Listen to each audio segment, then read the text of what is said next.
At the start of this year, I told myself that I'm gonna save 150,000 towards my dream home. That isn't going so well, but hopefully by budgeting, I'll be able to get to that goal. Now, what I've been doing is I've been trying to budget for my income before the money actually hits my account.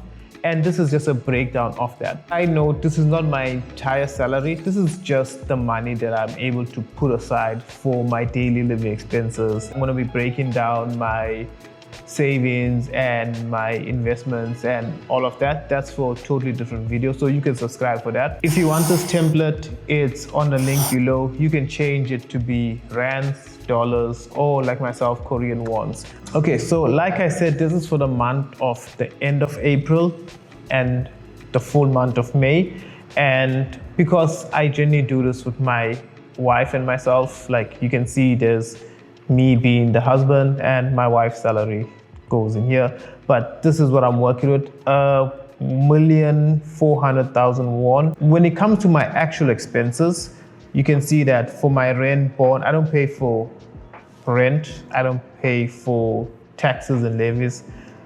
I only actually pay for my bills. And with the bills, I don't pay for water, as you can see. I just pay for gas and electricity. So generally, like my wife and I, because we stay in the same home, it kind of like reduces the prices for us compared to like most people. But here you can see like I did set aside 10,000 won for car maintenance and car repairs. I washed the car, so I need like 2,000 or 3,000 won to like wash the car on my own. And if anything, if ever I need anything with the car, I go to Daiso. Things are generally cheap. I'll just get whatever cleaning tools or air fresheners from Daiso.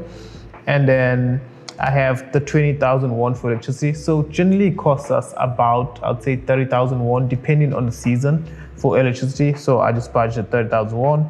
And also gas. Gas, because we just coming out of winter. Gas is generally expensive in Korea. That's what keeps us warm. And then I have my groceries, 1,500.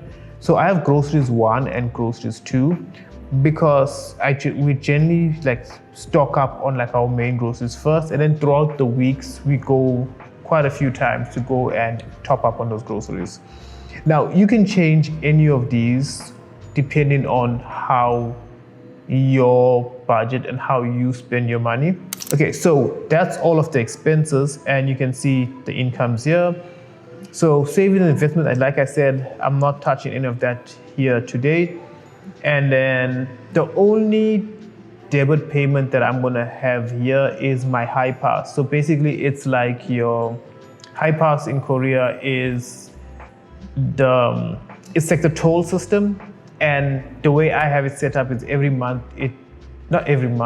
time my card drops below 10,000 won, it automatically reloads with 50,000 won. So the reason why I have this here is because I know very soon it's gonna need to top up again. So it's gonna take that from my credit card.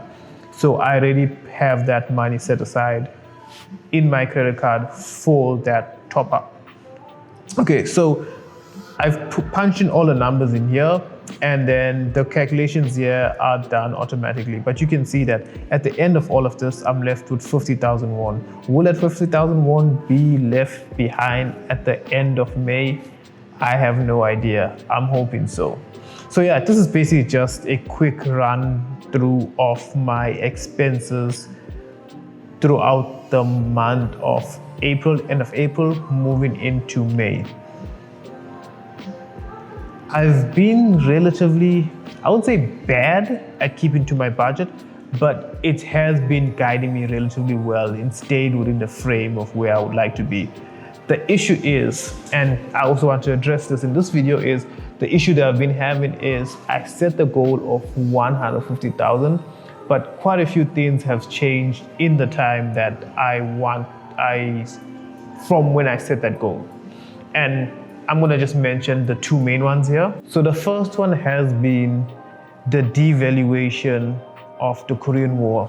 Whether it's the war, whether it's the chip industry, whether there's so many things, there's so many factors to it. But the Korean won has really been taking a knock over the past few months, especially compared to the rand.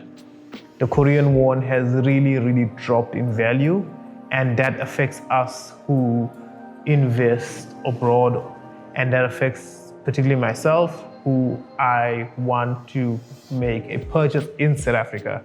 So that's one that really has it's like a huge punch in the. Number two, when I set this goal out, I had the understanding in mind that I would need to max my tax-free savings, which is 36,000 Rand. That has increased to 46,000 Rand.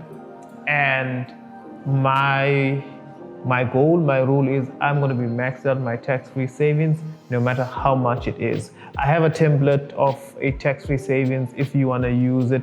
It also gives you a good indication of how much is your remaining balance, and it's just a really nice template to work with. So I told myself I'm going to be maxed out my tax-free savings every year, and the issue that I have right now is that it's taken away from my saving ability. I still will max out my tax-free savings, but I'm still going to also try and meet this goal.